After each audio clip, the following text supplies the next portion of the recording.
it wasn't recorded, I couldn't go back and take a look at what you guys discussed. I did read the entire strategic plan, and I don't know, is this the time where I would ask some questions or give a comment?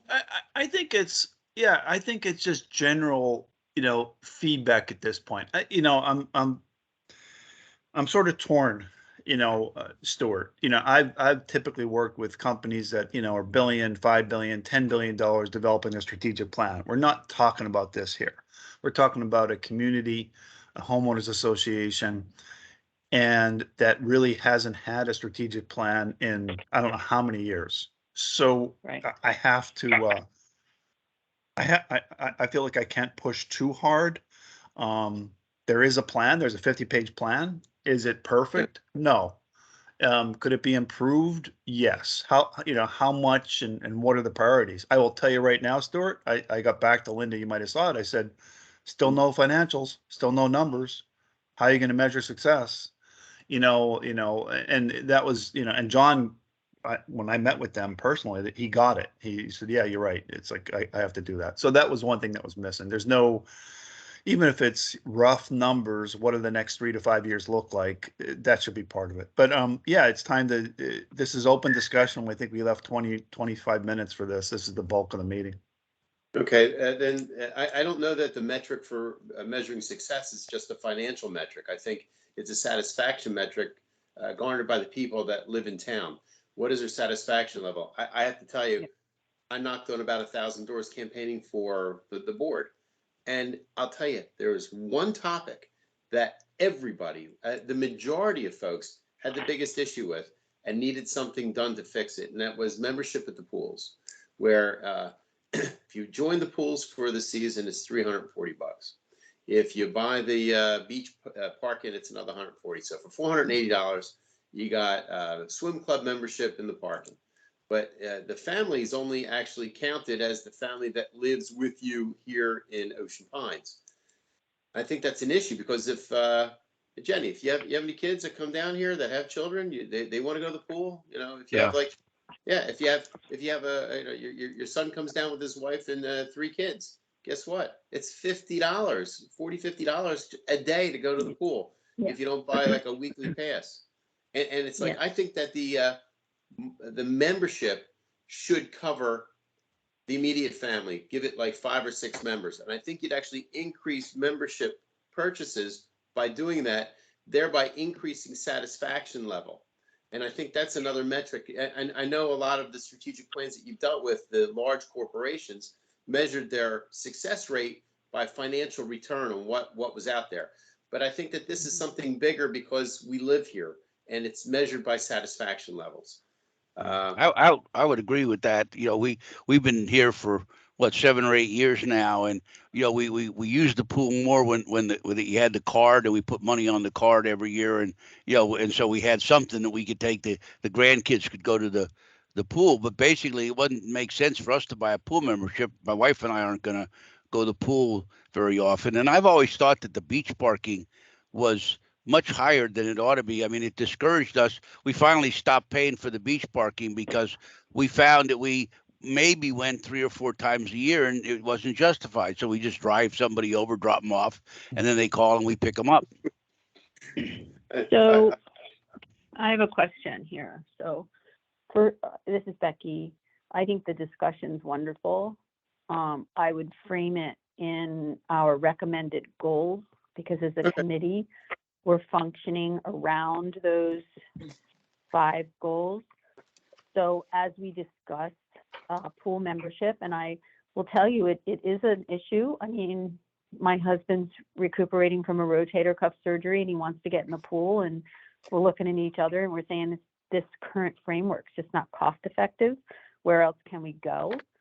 So when we look at it in our goals, maintaining and enhancing an infrastructure, community appearance, and current amenities is where we would direct Rex and Park to look at their membership structure at the pool to enhance their amenity and increase their numbers. So perhaps we might frame it as, we would like you to increase your membership by 10%. over the next year, how do you think you could do that? Because from what I'm gleaning from our past discussions, we're not going to tell them how to do it, but we're going to set benchmarks to help them reframe what they're doing. And that brings up another reflective thought that I had. And over these 18 months of planning, congratulations to the group here for trying to turn the Titanic, because what we're trying to do is put an evaluatory infrastructure in a current leadership situation that does not have that. We're managing month to month, year to year, but we're not looking at evaluatory infrastructure. And that's going to take time. And I think that's reflected in the 18-month time period that we've spent trying to change the thinking. And as we move forward with the repeat surveys and the repeat doing of what we are doing, it'll get faster, so that we're coming down from that 18 months back into a 12-month, situation where we can start looking at all these statistics and data and move forward and make continued recommendations to our goals. So there are lots of individual issues throughout the Pines. I mean, we could go from architectural review committee to pool membership committee to utilization of racket club stuff, to success of golf, and we'll just have to see, there are going to be issues all the time. But what we want to drive home is that we want more participation, not only in the amenities that we have, but we also need that feedback in these surveys that we're giving. Because even though we had a very statistically relevant feedback on the initial survey, we still need to increase the generalization of the results. And we can't do that without more participation of the consumers in Ocean Pines, and that means the residents. So we have to get more ground level interest in moving forward positively in the Pines, I think. And thank you for listening to me. Thank you for speaking up. Becky, I guess I just build on what Becky was saying. As you know, Stuart and the rest of us, we're meant to be the process experts. And in our level at the committee, we can't tell OPA what to do. As a board member, you can. And, I brought up financials because as at the minimum, you need some type of financials in there. But, in big companies, we measured brand awareness, brand acceptability, a bunch of stuff. And bottom line, there's no KPIs. There's no how you're going to measure success in this plan. There's a lot of actions, but you can execute the plan, but you won't really know whether you accomplished it because there's no, like you said, there's not a goal of, as Becky was saying, a 10% increase in membership and things like that. So I guess, how do you measure success? And that's an aspect of what I've seen so far is missing. But, after 2 rounds of feedback and 6 pages, how far can a committee push OPA to go there? I think you have the ability to push a little bit further and represent this committee's feedback. That's what I would say. That's why I want to become your liaison, because I think it's important. Yeah. Does that make sense, Thank Stuart, you. what I'm saying though? Yeah. We always use that 1 page in the back as a sort of a framework of what it could look like. Any other discussion? Rob, anybody? We don't have to beat this to a dead horse, but I'm in favor of. I just had one quick comment. Yeah. This is Jenny. I wondered in everything I read, and I think it was in the committee, it actually might have been the annual report. There was a $2,500 communications budget. And I wondered if that was really what this committee needs, or if that should be a request that the marketing department have an extra $2,500 to do what they do. Because I'm not sure that we're actually authorized for any communication ourselves as a committee Right. it would all go through marketing. And that was just one comment. And I don't know if this is the time for that, but I was just thinking about that in terms of annual report and talking about it at executive council and that sort of thing is I just thought that. And that is, we'll get into that in a second, but that was a recommendation, is that you should at least budget for execution of continued surveys and budget for, you know, I'll call it the core value implementation. Got ya. And that'd be their budget, not ours. Got it. I'm one of not the good at things- being quiet. Go ahead, Wes. Yeah, one of the things that I noticed from the plan, and we didn't focus on this, and the thought didn't hit me until I was rereading over the 58 page plan. But yeah, and I think we were focused on budgeting and being plus on the budget because of the years that we had where things were like a disaster some years ago when it looked like the whole place was going to go belly up. But you know, one of the things that we never thought of is it maximization of revenues? We're a community association, and we're supposed to be for the benefit of our members. And so, should the amenities be focused on maximization of revenue or maximization of participation? I don't think we gave that much of a thought. You know, if you're in business, what you do, you know, you try to do your pricing, but typically what you do is you raise your prices until you start making less money. Okay, so you know, if you're selling something for $1, maybe you can sell it for $2, and you won't sell twice as much, but you'll sell 60% more, and therefore you'll make more money. You know, doing that. Eventually, if you raise the prices, you start making less money because people don't think your product is worth it, and then you back your price off. But in a community association, should we be maximizing the profit on the amenities or trying to maximize participation? And again, it's not really reflected in what we did because we were focused also on the budget. But it dawned on me that most of the places where they talked about pricing, they talked about, let's see if we can raise the prices. And it sort of brought that up, you know, front of mind for me. I think this is Becky. I think that's a really interesting point, Wes, and I would frame that also in the recent Recs and Parks survey, where I was really surprised because to me, it reflected that people weren't using the amenities. But we also saw that in our initial survey, that our residents are not using our amenities. And that is where we really have to dig. Why aren't they using our amenities? Is it, as you say, so we know participation's down. Is it because we have that older population that's not really participating in the pools? Is it because it's seasonal? Is it because it's too high in pricing, or it's not competitive? I mean, the question would be why. So these are the types of reflections that I think that we need to look at in December as we move forward to really kind of figure out, are we hitting the nail on the head, you know? What specifically are you talking about with regards to attendance being down? I don't know that I've seen the same kind of There's data something in those about surveys. on the, if you can pull up the Recs and Parks survey, I could be wrong, Yeah. but can you look at the pool carve out? The Rec Yeah, and Parks doesn't talk about pools at all. There's a separate survey Or for where- products that we there was just somewhere released with- this week. Was it the pool survey then?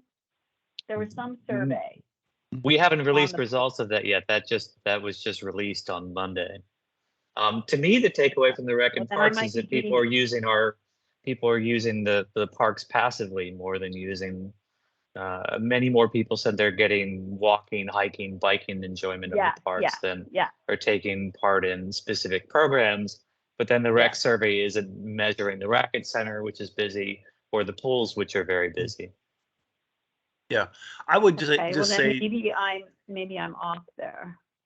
there's, Becky, I agree with you. That's a great example of a lesson learned, like, and what you want to focus on in the next round potentially. I think there's like two topics. Like, what do we need to get, I'll call it the first strategic plan done and approved by the board? You know, it hasn't been done in 20, 25 years. And then Right. what would we do differently going forward? Right. I don't know that we measured capacity of our, you Right. know, of Right. our amenities. You know, Right. at one point it was funny. I picked on golf because they said they want to increase resident usage, but they were going to do that by like advertising and papers and stuff like that. Like the plan did not align with the goal.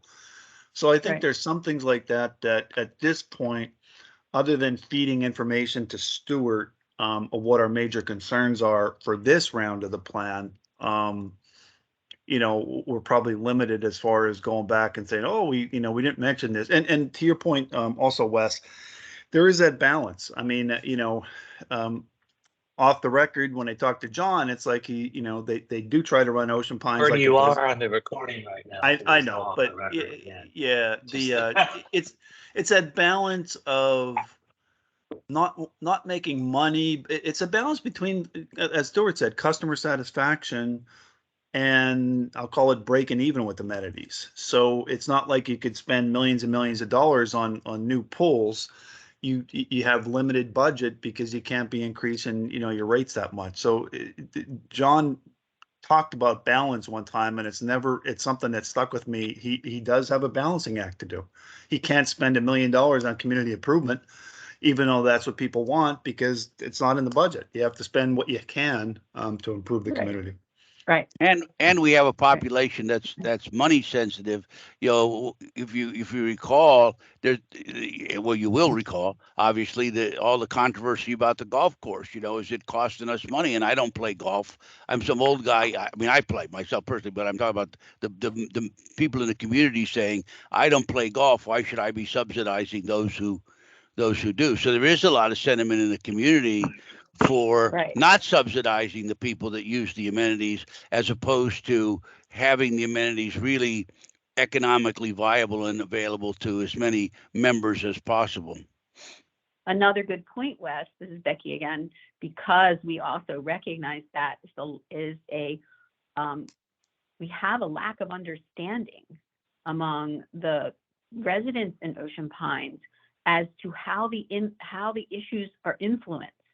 And people have their beliefs, which sometimes may not reflect the whole picture of what's really going on. And that's our part as a community, as our group too, is to educate people on what the real issue is without getting into the, I guess for lack of a better word, the politics of it. Yeah. So we do have a lot to talk about, I think, in December. Yeah. Real good discussion. We'll have another chance for open discussion near the end of the meeting. So if you have other thoughts, let us know. But and again, my approach, as people know, I don't really follow Robert's Rules of Order. We'd love our liaison to participate throughout the meeting, not just wait till the end. So it's interesting. So when we looked at our 2022 plans and timing, we hit everything. Action plan development from the OPA staff was going to be July, August. Okay, it's September, October. It took them 3 or 4 months instead of just 2 months. We probably under budgeted there for timing. And then there's this whole thing about, do you do a town hall? And I'll let that up to the powers to be. But this was what we were thinking at the point. But I'm glad that John has taken it on. Because it needs to be his plan and the community's plan, not the committee's plan. So this was our overall kind of like work plan for this year. And this is what I'd like to develop in December for next year. Like, what are we going to do? Because it is time to think about these other issues. It is time to start thinking about, a total property owner server or non-participant, some of the things that we talked about. How do we get more engagement? How do we get more amenity usage and things like that? So anyway, I'm not going to go through this quickly, but when I looked at, again, the written version of the plan that's been circulating, it sounds like John has forwarded on, I start to say, okay, and you have to be pretty proud of what we did. We updated the vision, we updated the mission, we recommended 4 goals. John added number 5, support leadership, training, and development, which I think is awesome. And we created these 6 core values that this is another passion area for me, Stuart. It's not just necessarily for OPA staff. it's to try to generate and create these core values from the board throughout the community. So it's something that was some of the biggest issues mentioned, in our survey, and it had nothing to do with money. So, and I think Doug is off to a great start with the way he's approaching things. So I definitely want to not have these core values on a piece of paper on a website. I'm going to be anal about making sure they come to life. And Helen did a lot of the core work on this, but and I thank her for that. I started to put it into a presentation format. So hey, that's the overview, vision, mission, goals. And then, if you look at the goals on the left, I took what they had so far. This was the previous version, and said, okay, these are some of the strategies to accomplish that. And then I took it to another level and said, okay, within goals, sustain a strong financial position, these were the actions that were identified. And like I pointed to my one example from Hershey, there's no measurement here. There's no accountability, who's responsible for this and things like that. But, that's something that Stuart can ask that question, et cetera. So, but overall, some pretty good stuff from the overview standpoint, as well as the individual plan. So I just wanted to give you a look for how it could start looking like, because this is the way I think in a presentation and how it all ties together. For the sake of time, because we're into it a half hour, we'll come back at the public comments 10 minutes and revisit this, but I'd like to have me stop talking and just Josh it sound like Becky is aware of some of the surveys. I'm aware of some of them, but not all. But Josh, could you just give us an update of like how many have been done and what's going on with them? Yeah, sure. So we're on number 4 right now. We've done golf, racket sports, and I got these all pulled up. Right. Racket sports and rec and parks, and we're on to aquatics right now. We've had about 200 to 300 responses per survey.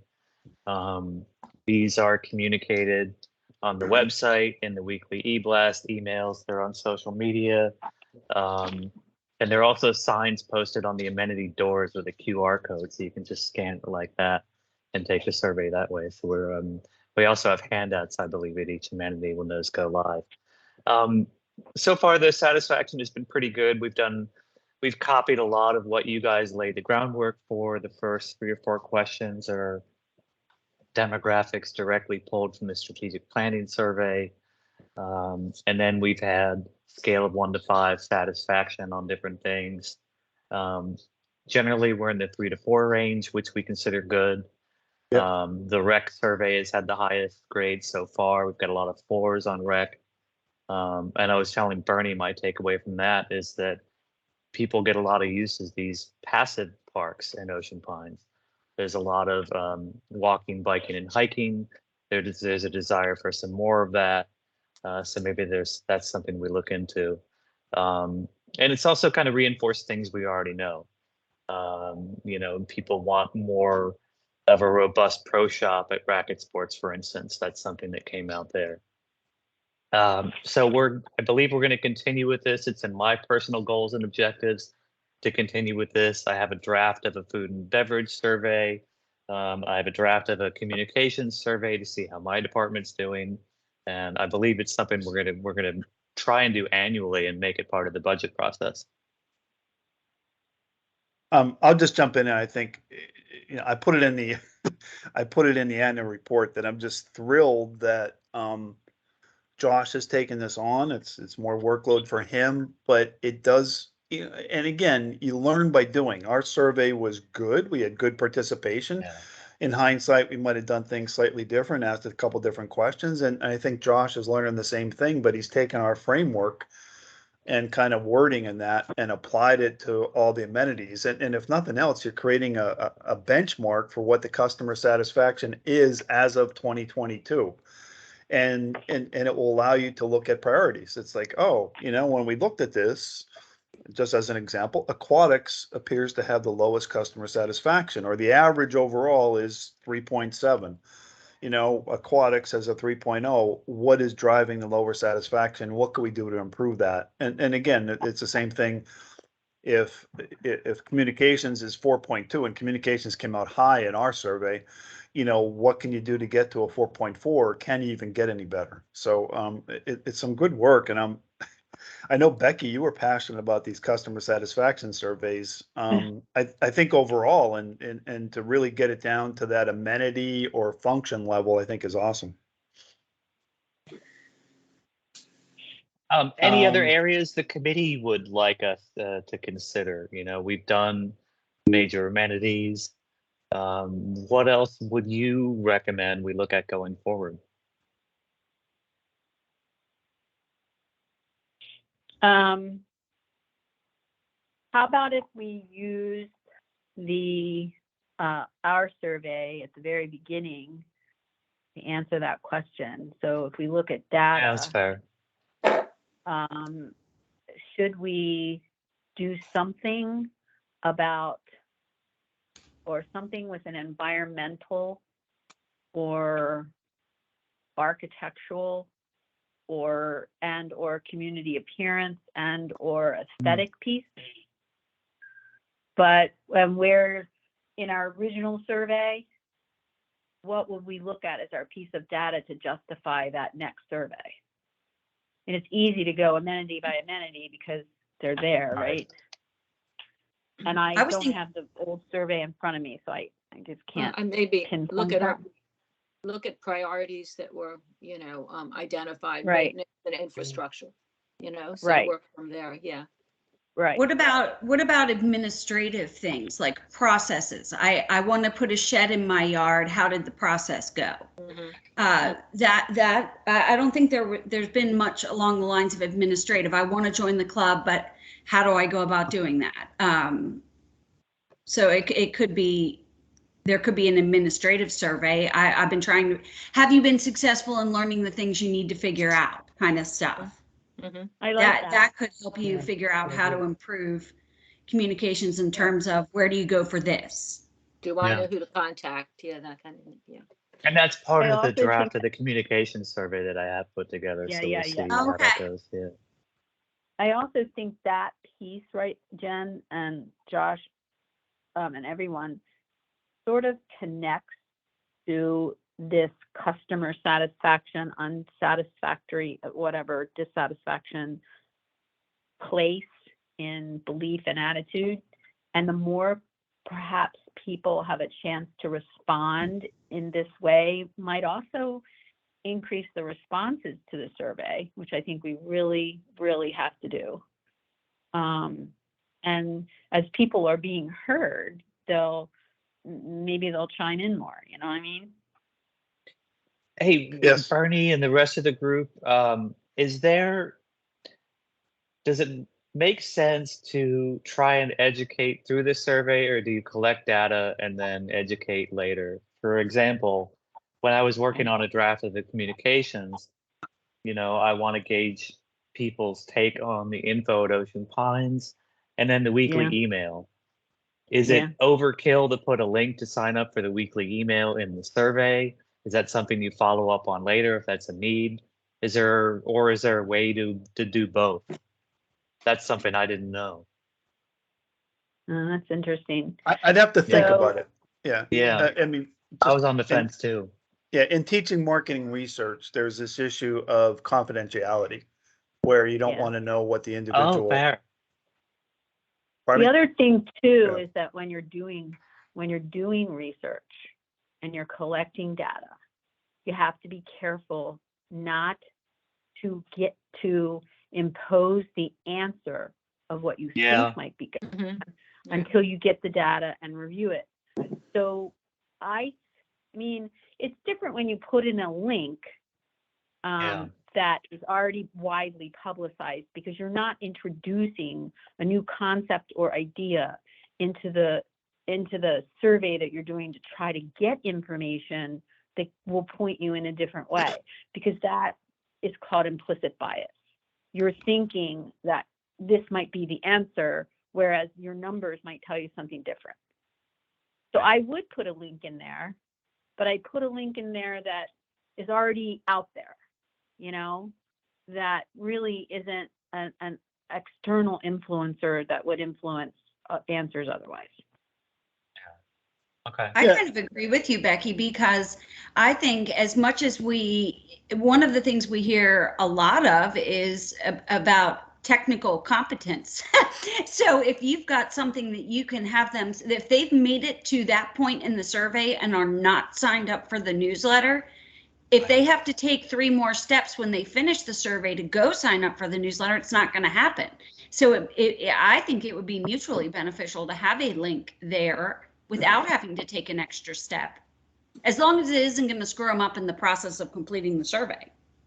Yeah. Yeah, fair. Make it an appendix, sort of. Yeah. Yeah. Yeah, Josh, that would be my one feedback on some of the surveys is, and I didn't give you this, but anything demographics, anything you're asking about individuals should be at the end. Because sometimes people get turned off by that stuff, Oh, interesting. Okay. I just Yeah, did that I mean, because that's what you guys had done. I mean, that's what I teach in marketing research.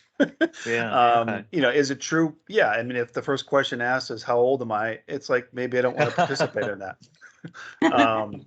But it's just, and again, I don't think there'd be an issue with having a link at the end. In fact, there's some cases where you might want to have that information of who, and tie it to the thing. So, Okay. That's good feedback. Thank you. yeah, I mean, I think this is great discussion. It's like, I miss these meetings and the discussion, but really good input. Becky, why don't you give a Route 90 just update again to just what's going on? And I know there's something coming up, but and then I'll switch over to the Route 90 or into my annual report. Yeah, so this is going to be really quick. I actually had a connection to the state, to MDOT, and they reached out to me with information on the survey that's coming up and some additional meetings that are coming up. And I just was aware, I'm aware of things that are coming up, but let's do some background review. So in June, we developed that charging document for the board. We took it to the board in July. Colette was president at that time. She chose to, with the board's agreement, she chose to defer that charging document and assign John Viola a review of the issue, which was how is Ocean Pines going to respond to the Route 90 update. And I was approached the other day by a community leader and asking me what is going on, and I said, I don't know. So at this point in time, I don't think we have any infrastructure to respond to MDOT over Route 90 as a community. There's been multiple meetings since July. The newest thing that's out is the current public feedback link that has, I believe it was in the last newsletter of Ocean Pines, so that any resident who's interested can go there and put in their own feedback. And it was stressed to me by my connection at MDOT that is extremely important, that that feedback is really reviewed. So I think that moving forward, that website really needs to be pushed toward Ocean Pines residents should they wish to independently participate. The Worcester County Bike Coalition is having a meeting at the library on November 2nd from 6 to 8. Many Ocean Pines leaders have been connected to that meeting. So it's at 6 p.m. Patty Stevens is running that. And that is Worcester County's resident, ground level resident response to what's going on at the bridge. Other than that, I don't know anyone else that's given feedback or had a meeting. Real quick, we did share that link to the survey in the e-blast on Monday, I believe, but it's definitely on our website, and I believe it's on Facebook. I did get an email from John over the weekend about that he wanted us to push that more. And I believe he's going to have someone from staff get more involved in that. Great. Good. Josh, where did the e-blast come from? I don't recall seeing that. What was that, Wes? Who would be what would be the sending email address for that? Because I don't recall seeing it. I want to go search my email. You say there was an e-blast that came out that had that information? We have a weekly email list. If any of you are not signed up, please shoot me an email and I'll get you signed up. Okay, so that's on the This Week at Ocean Pines. Is that in that one? Correct. Okay. Correct. All right, I'll go look in there. I haven't looked at the last one yet. I'd send him a survey and put a link to it to make sure he does a survey. There you go. I like it. And a highlight up at the front, because often I look at the highlights, and then decide what to read. So, like important, it's important to you, Route 90 survey, please read. Yeah, card enclosed. And then only a third of us will read it, but at least you'll feel like you've done your job. That's an interesting comment because, first of all, the survey's open till November 2nd, so it's imperative that people get on that. And maybe we need a separate blast to go out with that link, just highlighting that for people to respond. And that brings up another thought, a reflective thought, and that is, when we have 300 people responding at the Racket Center on a survey, that's very concerning to me. We have 450 pickleball members. That's not even including tennis or paddle. And many of the people at the Racket Center said that they never saw the survey. So either they're not reading their Ocean Pines newsletter. Maybe we're not advertising it at the amenities. I mean, that's an issue we have in everything we do. Yeah. We put it on the website, we put it in the e-blast, we put it on 3 different social media platforms. We have physical copies at the center. We have it on the door with a QR code. If there's more ways to spread the information, I love it. Let me know. But to me, we're doing everything we can. And electronic signs. Jenny, yeah. Jenny. Yeah. No, and this Trouble. is not just If you're fine. scared, This I is should a drive by. universal. This is a Right. universal communication issue. People don't read. Yes. Jenny and Well, I they have don't. talked about this So the forever. The question is, how do communications we committee has address that? talked about it forever. Barney, your feedback to me was over 100 for the individual surveys was good. Yeah, I mean, based on participation, if you think we had 1,800 and plus for, 9,500 property owners, 9,000 property owners, that was almost 20% of the population. People don't fill out surveys. If I'm doing one in consulting, if I get a 2% return, I'm happy without any incentive. Now, if I add $100 incentive or something like that, I can change the numbers.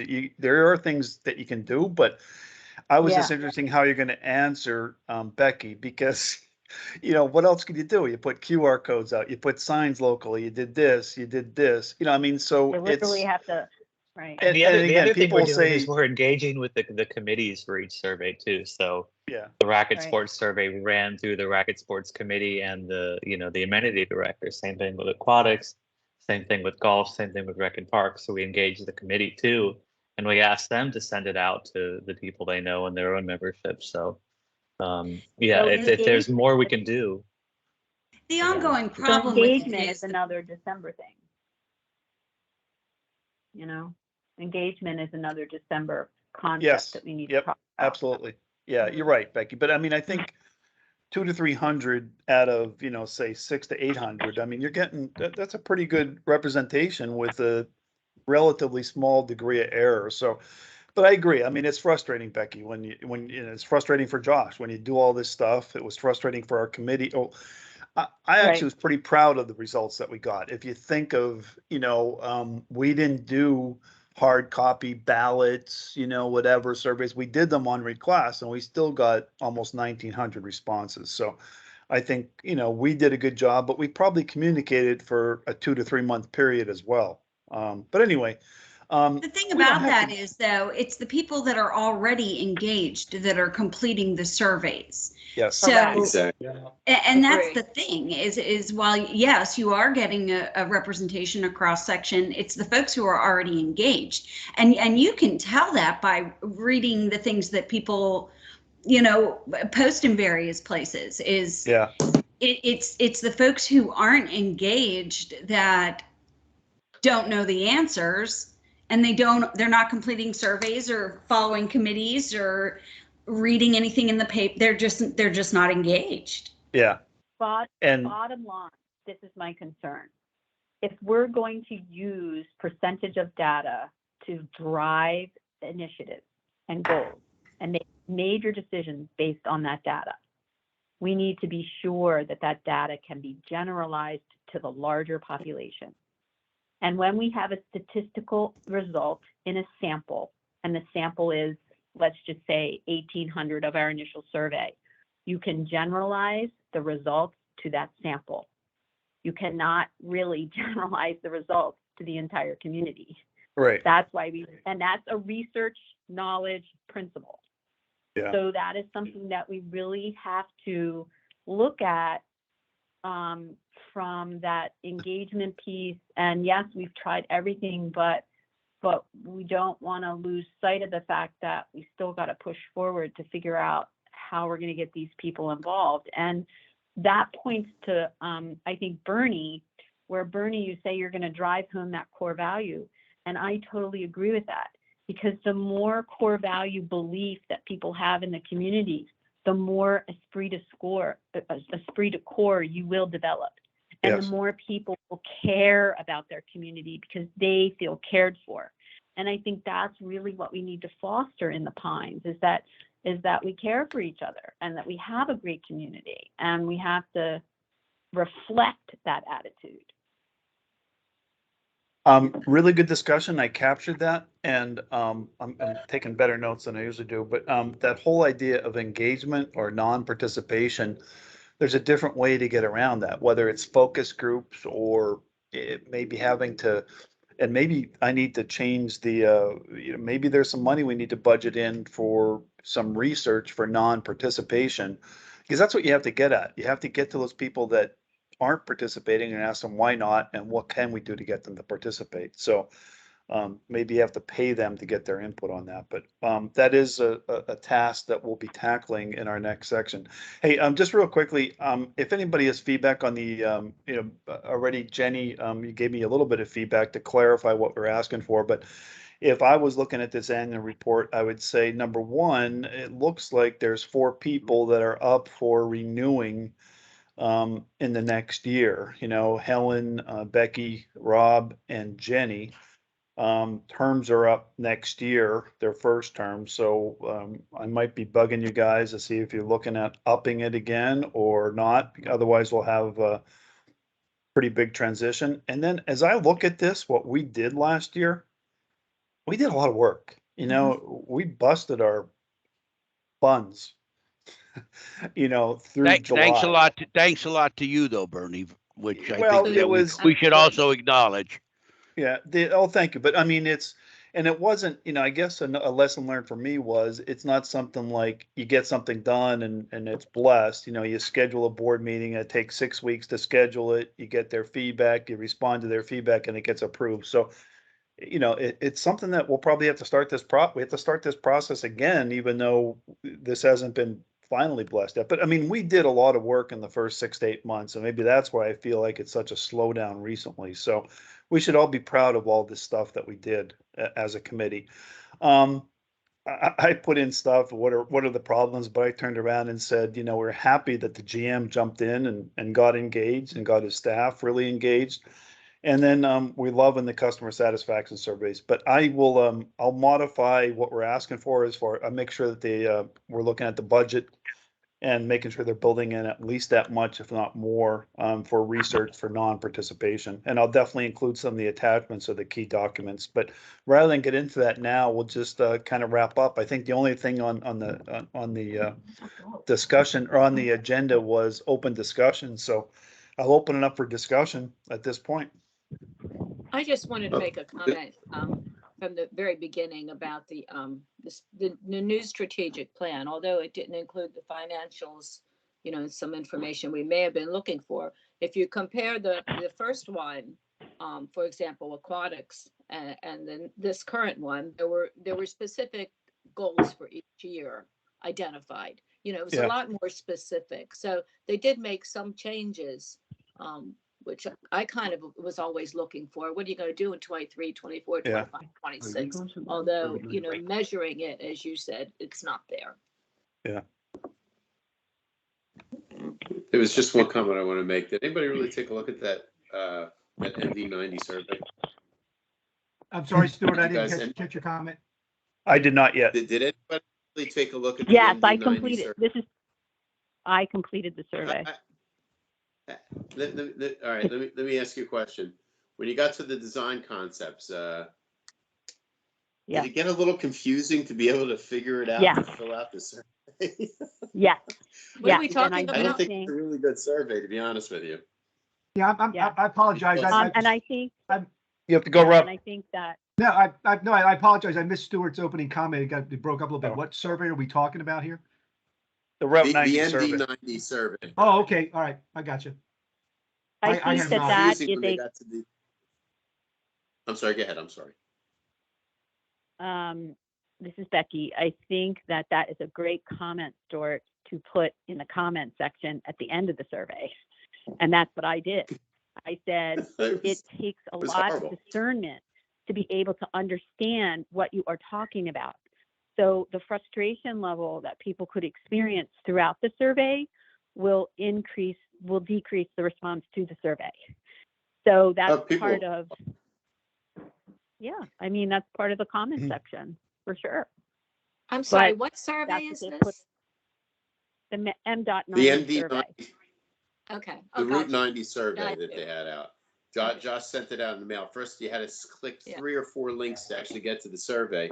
Once you got to the survey, the first couple questions were easy, and then there were design possibilities of the new roadway, which Yeah, were yeah. difficult to discern on how you're going to answer the questions. Just a bad survey. Yeah, yeah.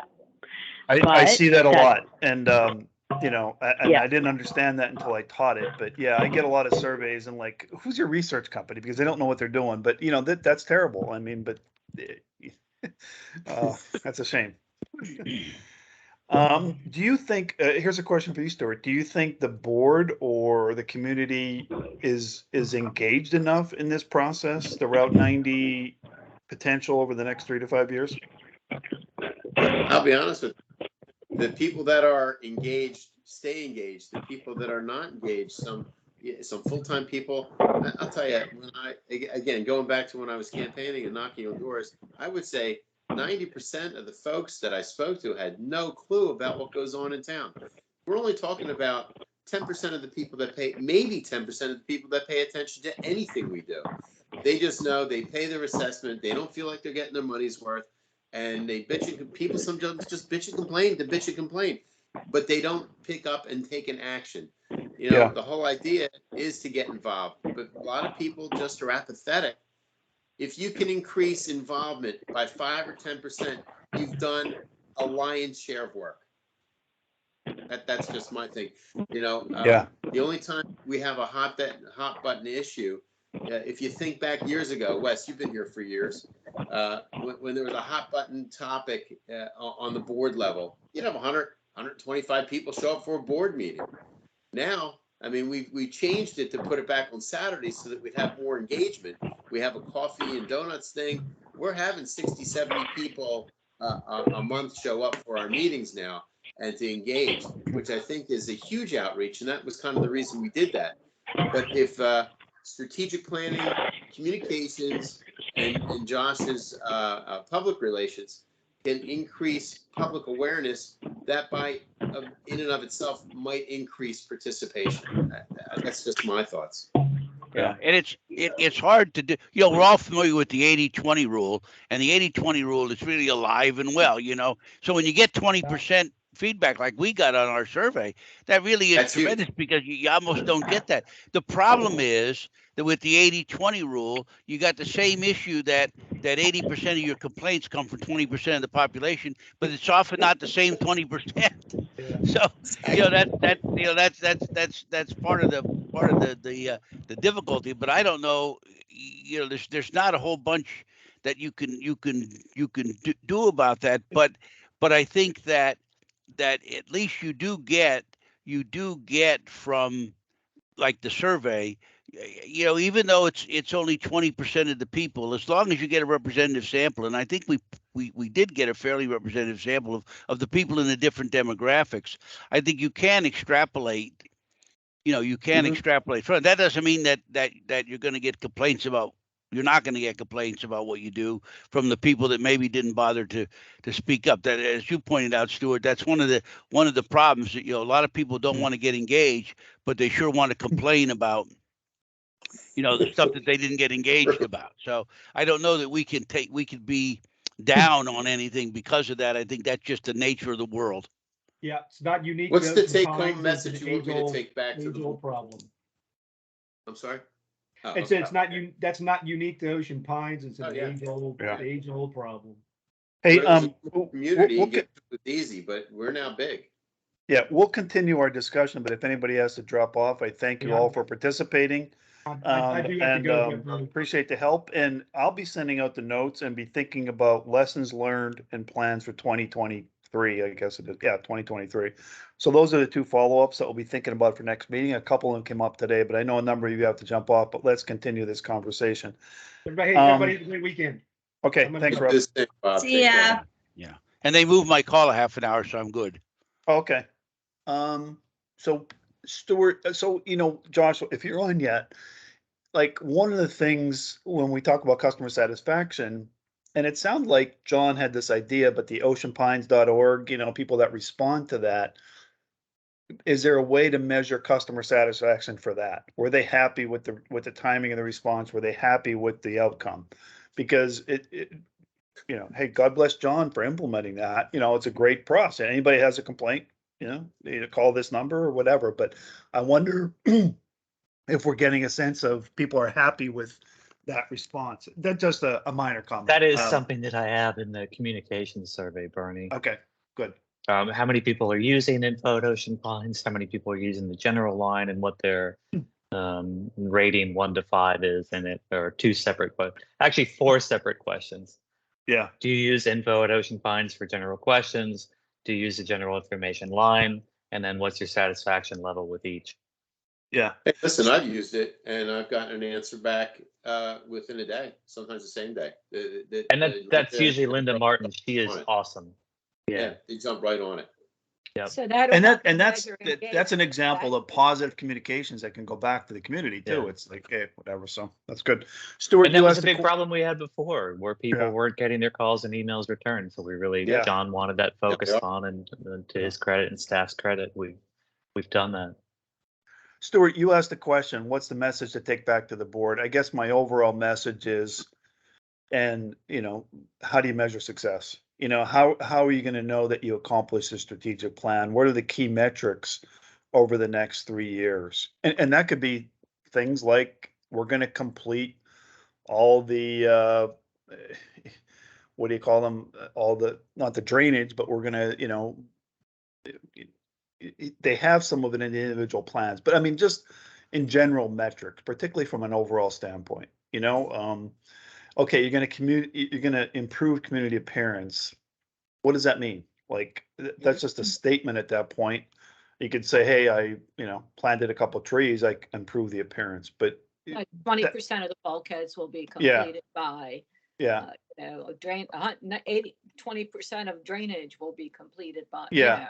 you know, and 100% will be completed by. yes. Yeah. And some of those things like that, Helen, are easier because the bulkheads are measured pretty well, but some of the broader stuff, Stuart, you brought it up, and I, you know, and you were right. There's a lot of things, being a grandfather and taking the grandkids to the pool or pools, you know, becomes very expensive. And we're a community of a lot of grandparents. Something small like that, Yeah. changing that one thing, I think would make a huge difference community-wide. Yeah, Because even people that aren't engaged would benefit from that change. Yeah. And they would see some change, you know, they would feel like their voices were heard. yeah. I wonder how many pool not to stick on pools the whole time discussion, how many pool memberships are out there in the summer? How many people buy pool memberships? And I wonder if, I'm just curious what that number might be. I can look that up and get that back to you. Or you can Because ask it sounds- info@oceanpines.org. Yeah. They'll tell you. Well, I'm just saying, because I mean, it looks it's in- like, it's yes, in we the, can focus on improving satisfaction on the people who use the pools, but then there's that whole other element of, you know what I mean? So. Oh, yeah. I mean, Kathleen runs a great ship at Aquatics. She does an amazing job. And, you know, I don't know. You can take a look at last month's financials and you go down through each amenity, golf, racket, pickleball, and it gives you the breakdown of how much money was made, how much was spent, what the total revenue was after everything. But I don't think it actually breaks down into how many memberships there are. I have to take a look. Actually, I'm going to email info@oceanpines.org and find out exactly how many members we had. And I for wonder, our Aquatics pools. is Aquatics looking at that? Is the Aquatics Committee looking at that? You I don't know, know. when we talk about, So Josh, you're in on almost every meeting. Anyway. You know more than any of Yeah, us. I mean, we're definitely looking at that. That information, I think you're correct, Stuart. I don't think it's in the monthly financials, and I don't know offhand what the memberships are. Yeah. I'll I shift do know that. pool attendance was very strong despite the lifeguard shortage. Yeah, the they- part shortage really impacted things. Oh I my think, gosh. this year too. Well, John said that, Yeah. you know, we had 100% open rate for the yacht club pool and the beach club pool, but Correct. the other ones averaged about 60% open because of the shortage. And that was an issue because people that bought memberships, like, I want Yeah. to use my pool, and they couldn't. But it wasn't just pointed at Ocean Pines. It's everywhere. Yeah. Where But, are you these know, people that need jobs? My wife is There's looking a for. there's a little bit of what you're saying though, like, you know, as a community, not a business, what can we do to make up for that? Yes, there is a shortage. Yes, only 60% of these other pools weren't open. Based on that, here's what we're going to do. You know, the community has the opportunity to do that. I would just shift the conversation that Helen started with how many, you know, memberships do we have? I would say the same thing. I'll pick on golf. You know, their goal was to significantly, you know, to increase resident participation. I haven't seen a number on how many residents participate currently, but you know, that's the way. How do you measure it? It's like, here's how many are now. We're going to increase it by 10% over the 3-year period, which is this number. Here's how we're going to do it. So that whole idea of measuring in the general terms as well as measuring individuals is my biggest thing, I guess, that has to be done. And it's not just financials. I don't know that transfers to golf though, because of the nature of that business. You might have 100 or 125 members, but my goodness, there's a tournament every weekend. So they're doing marketing. This new guy that's in there now has increased revenue, increased collections. He took, well, I'll tell you, a couple of years ago, we was talking about, oh, let's just make a park out of the golf club, you know, the golf amenity. And it's like you bought a house with a golf course enclosed. And now that it's making money, pulling its weight, and able to participate back, and you know, it's a different story. It's not a dead sport. There are people that are coming out and using it, and it's a beautiful course if you've been out there. I don't really. What I do with golf clubs is generically referred to as golf, in the very generic sense, because it's played with golf clubs. But the course is a beautiful course. Yeah. And that clubhouse is a wonderful place to have something to eat there. You got the nice deck, you got the fire pit. It's beautiful. Yeah, Stuart, they've improved the condition. They've improved the Yeah. condition tremendously. They could measure some of that though, Stuart, in that when you go over there with your membership card, you get a discount.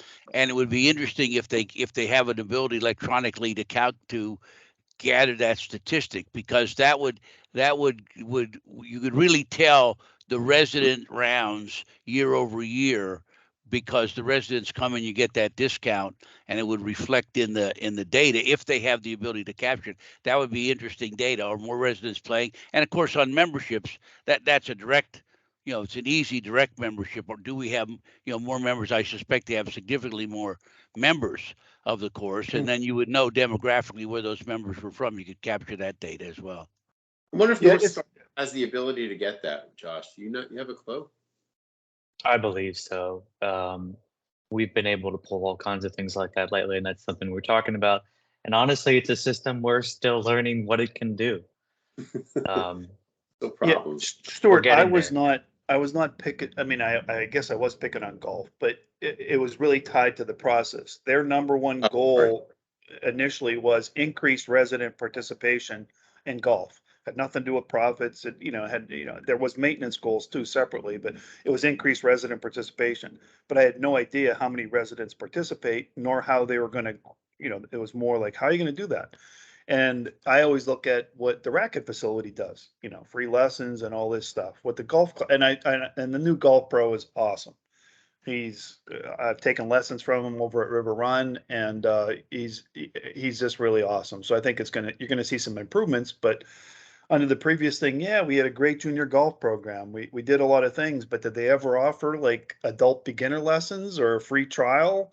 Are there things if you want to increase resident? So it was really picking on the process. If their goal was to increase resident participation, how many participate now, and what's your goal, in the future? So it really had nothing to do with, how well the course is doing from a profit standpoint and things like that. I agree with everything else that was said. That's all. And like you Well, said, there's new leadership there, so maybe that direction changes. Yeah. I mean, it's likely to. I- The other thing that we yeah. just realized that we can do in North Star that's a helpful thing is we can look at membership, and then we can look at, for example, the beach club. If you buy a beach pass, you can look at all the members and then see how many times they visited, and then measure that versus, all right, what value did they get for their annual membership versus what would they have gotten if they would have paid each time individually. Then we That's can pretty cool. measure, Yeah. what kind of value they're getting out of that. So that's definitely something we're looking at for all amenities. Okay. Good discussion. Thanks for hanging around. I have one more thing. Good. I was just gonna say, Helen, do you have any final words of wisdom?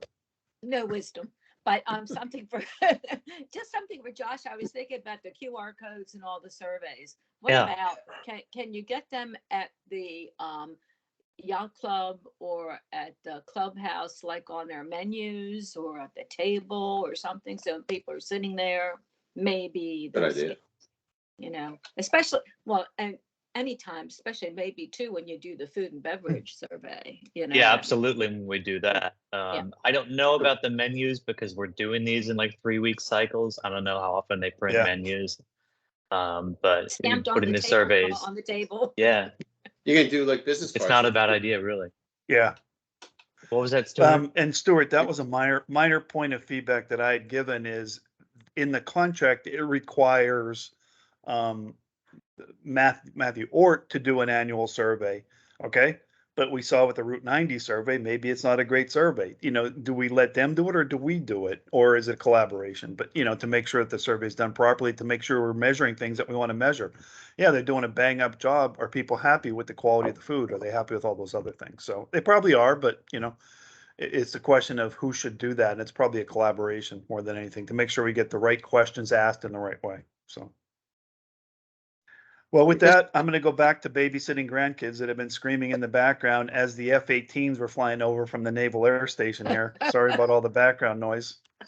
But thank you all. It's a great meeting, great participation, and we'll definitely have one next month. It will probably be on December 1st unless things change or people can't do it.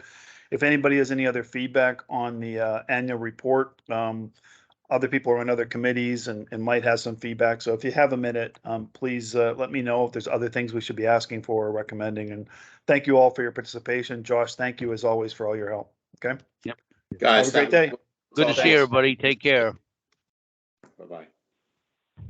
Thank you. Bye-bye.